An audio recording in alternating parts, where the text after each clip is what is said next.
Bienvenue sur Zoom In. On vous emmène aujourd'hui à Dubaï, une ville synonyme de luxe et d'opulence. On va explorer la vie extraordinaire des enfants les plus riches de cet émirat. Les jeunes qui vivent dans un monde où le champagne coule à flot et les voitures de sport sont monnaie courante. Dubaï est une ville fascinante, où la richesse s'affiche sans complexe. Imaginez un instant que vos soucis d'adolescent ne soient pas les examens ou les premiers rendez-vous, mais plutôt quel Lamborghini prendre pour aller à l'école, Ah ouais? ou si les prochaines vacances seront sur votre yacht privé, ou dans votre villa aux Maldives. On va commencer notre exploration avec un exemple frappant. Rachid Bellassa, plus connu sous le nom de Money Kicks. Ce jeune homme a commencé sa carrière sur les réseaux sociaux à l'âge de 11 ans. 11 ans. Et il est rapidement devenu une star d'Instagram et YouTube. Sa fortune est colossale et se reflète dans ses collections extravagantes. Prenez sa collection de baskets par exemple. Elle vaut plus d'1 million de dollars. Et compte des milliers de paires, dont des éditions limitées signées par Michael Jordan. Waouh! Et des modèles rarissimes, qui peuvent valoir jusqu'à 15 000 dollars la paire. 15 000 dollars. Ouais. Et c'est plus de chaussures que la plupart des gens n'en auront jamais dans leur vie. Et ce n'est pas tout. À 15 ans avant même d'avoir l'âge légal de conduire, il a reçu une Ferrari F12 Berlinetta pour son anniversaire, avec un design personnalisé Louis Vuitton et Supreme. Ce qui est intéressant, c'est que ce cadeau extravagant n'est pas un cas isolé. Sa collection de voitures comprend également une Cadillac Escalade avec un motif Yeezy et une Rolls-Royce Ghost ornée du logo Dior.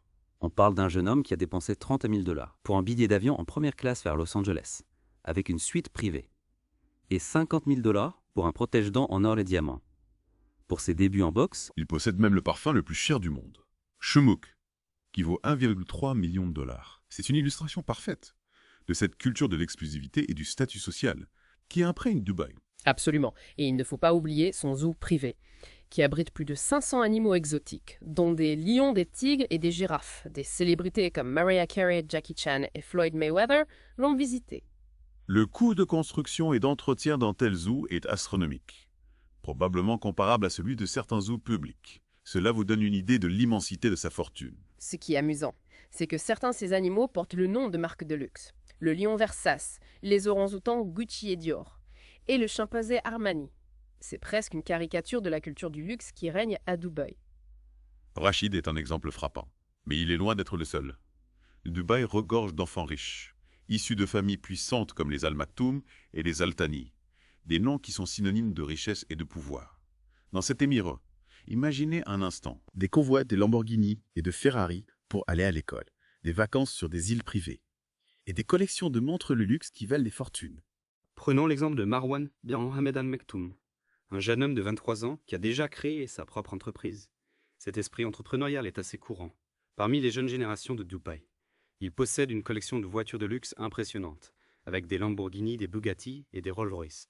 On parle d'une flotte qui vaut probablement plus de 10 millions de dollars. Il a aussi une collection de bateaux d'une valeur de plus de 100 millions de dollars, dont un yacht Carver de 32 pieds, qui a coûté à lui seul plus de 8 millions.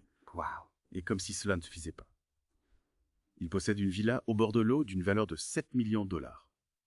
Un autre exemple marquant est Saïd bin Bouti Al Maktoum, connu pour sa collection impressionnante de montres de luxe, et ses voyages extravagants sur des îles privées et dans des resorts exclusifs. C'est un mode de vie difficile à imaginer pour la plupart d'entre nous. Saïd incarne cette nouvelle génération de riches et d'influents du Golfe arabique. Son influence dépasse ses fonctions officielles, car il joue un rôle clé dans le développement de Dubaï. On peut se demander quel impact ces jeunes habitués à un tel niveau d'opulence auront sur l'avenir de la région. C'est une question intéressante. On va y revenir plus tard dans notre discussion. Maintenant parlons de Hamdan bin Rachid Al Maktoum, un homme d'affaires milliardaire qui a abandonné Harvard pour créer sa propre entreprise à seulement 18 ans. C'est un exemple assez frappant de la confiance et de l'ambition qui caractérisent ces jeunes. Il possède une collection de voitures de luxe, des maisons palatiales à travers le monde et une collection de montres de grande valeur. Son parcours de l'abandon de ses études à Harvard jusqu'à son statut de milliardaire témoigne de sa vision et de sa détermination. Il incarne parfaitement le style de vie luxueux associé à Dubaï. On voit que l'héritage familial joue un rôle important.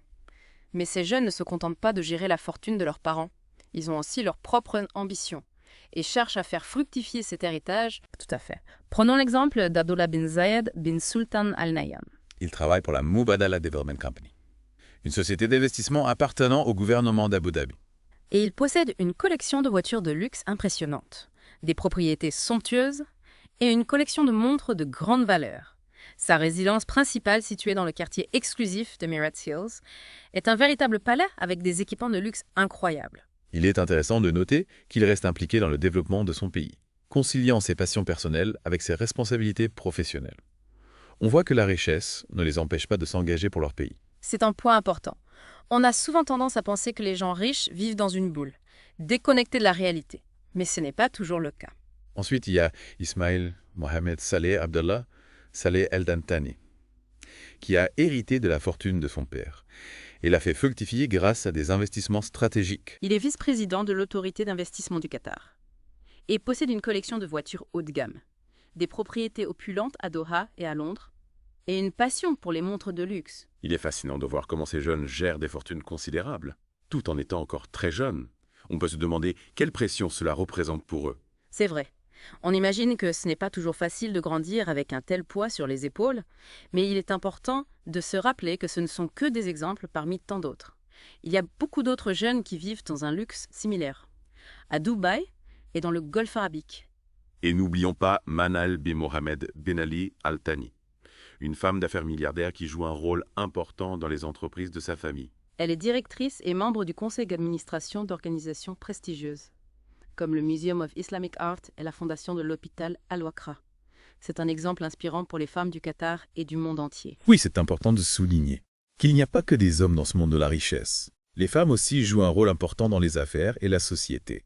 Absolument. Et il y a aussi Raji bin Omer Ben Jassi. Al Thani est un autre membre de cette famille influente qui a bâti sa fortune dans le monde de la finance. C'est intéressant de voir comment ces jeunes combinent l'héritage familial avec leurs propres ambitions. Oui, il a un MBA de la Columbia Business School et il est devenu PDG de Global Asset Management Company Limited. Impressionnant.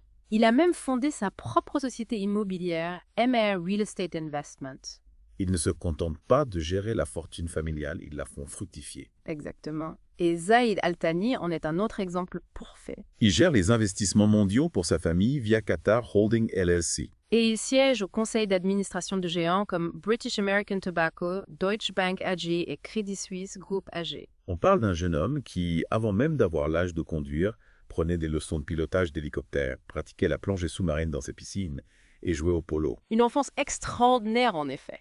Et aujourd'hui, il possède une collection de voitures de luxe à faire rêver, avec des modèles comme la Bugatti Chiron, la Rolls-Royce Phantom et la Ferrari. Sans oublier ses propriétés, un manoir à Doha avec cinéma privé et piscine, un penthouse à Londres, une villa dans le sud de la France, une propriété en bord de mer à Malibu. Difficile de choisir où passer ses vacances. Et bien sûr, il y a sa collection de montres de luxe avec des pièces rares de marques prestigieuses comme Cartier-Hublot et Tag Heuer. Zaid Al Thani est l'incarnation même du luxe et de la réussite, n'est-ce pas? On peut le dire? Et pour terminer notre exploration de ces familles royales, parlons de la princesse. Aya bin Khalifa bin Simi Al Nahyan. Plus connue sous le nom de princesse Aya bin Fazal bin Sultan Al Nahyan. Issue de la famille régnante d'Abu Dhabi. Sa fortune est estimée entre 400 et 600 millions de dollars selon Forbes. Son enfance était digne d'un conte de fées.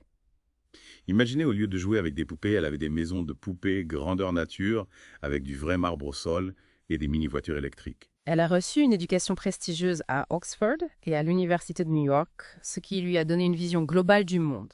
Elle est également une cavalière et une archère accomplie, démontrant sa discipline et son esprit aventurier. Son mariage en 2016 avec le cheikh Chakbou bin Nahyan, Al Nahyan, a été un événement grandiose célébré à l'hôtel Shangri-La de Mascate. Un véritable mariage de conte de fées. Aujourd'hui, elle possède une collection de voitures de luxe avec des Rolls-Royce, Bentley et Ferrari, ainsi que des palais à Abu Dhabi, Dubaï et Londres. On pourrait passer des heures à détailler les vies extraordinaires de ces jeunes. Mais une question se pose, quel est l'impact d'une telle opulence sur leur vision du monde? C'est une question importante. Grandir dans un monde où tout est accessible, où le luxe est la norme, peut créer une certaine déconnexion avec la réalité. En effet. Comment perçoivent-ils les problèmes du monde, les inégalités sociales, les difficultés auxquelles la plupart des gens sont confrontés au quotidien? Leur expérience est tellement différente de celle de la majorité qu'il est difficile de savoir comment ils se positionnent par rapport aux grandes questions de notre époque. D'un côté, on peut admirer leur réussite, leur ambition, Certes, mais d'un autre côté, on peut s'interroger sur les conséquences d'une telle concentration de richesse. c'est un débat complexe qui mérite d'être approfondi. Quel est l'impact social d'une telle opulence? Comment ces jeunes utilisent-ils leur influence? Ce sont des questions que l'on peut se poser. Absolument. Ce qui est certain, c'est que leur vie est fascinante et nous offre un aperçu d'un monde inaccessible à la plupart d'entre nous. C'est un monde de privilèges de luxe et d'opportunités uniques, mais aussi un monde qui soulève des questions sur les inégalités et la responsabilité sociale. C'est un monde qui nous pousse à réfléchir à notre propre rapport à la richesse. Qu'est-ce que le vrai luxe au fond? Est-ce la possession de biens matériels? Ou plutôt la liberté de vivre sa vie comme on l'entend? Et comment ces jeunes qui ont grandi dans un tel luxe vont-ils utiliser leur fortune et leur influence pour façonner le monde de demain? Vont-ils s'engager pour des causes sociales et environnementales? Vont-ils suivre les traces de leurs parents ou tracer leur propre chemin? Difficile de prédire l'avenir. Mais une chose est certaine, cette génération aura un impact considérable. Ils ont les moyens financiers et les réseaux nécessaires pour faire bouger les choses, que ce soit dans le monde des affaires de la politique ou de la philanthropie. Leur vie est une source d'inspiration, mais elle soulève aussi des questions importantes. On peut se demander si cette opulence, cette facilité d'accès à tout, ne risque pas de créer un fossé encore plus grand entre les riches et les autres. C'est un risque bien réel. La concentration de la richesse entre les mains d'une petite élite peut avoir des conséquences néfastes sur la société.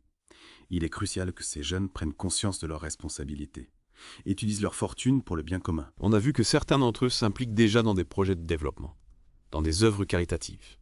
C'est encourageant, espérant que cette tendance se poursuivra et que ces jeunes deviendront des acteurs du changement positif. Ce serait effectivement un signe positif. Le monde a besoin de personnes engagées, capables de mettre leur fortune et leur influence au service de causes justes. En fin de compte, cette exploration du monde des enfants les plus riches de Dubaï nous invite à réfléchir sur nos propres valeurs, sur notre vision du monde. Qu'est-ce qui compte vraiment pour nous? La réussite matérielle, le bien-être collectif, la quête de sens. Ce sont des questions universelles qui nous concernent tous. La richesse en elle-même n'est ni bonne ni mauvaise. Tout dépend de la manière dont elle est utilisée. Merci de nous avoir rejoints pour cette plongée dans l'univers des enfants les plus riches de Dubaï. C'était une exploration pleine de surprises et de réflexions.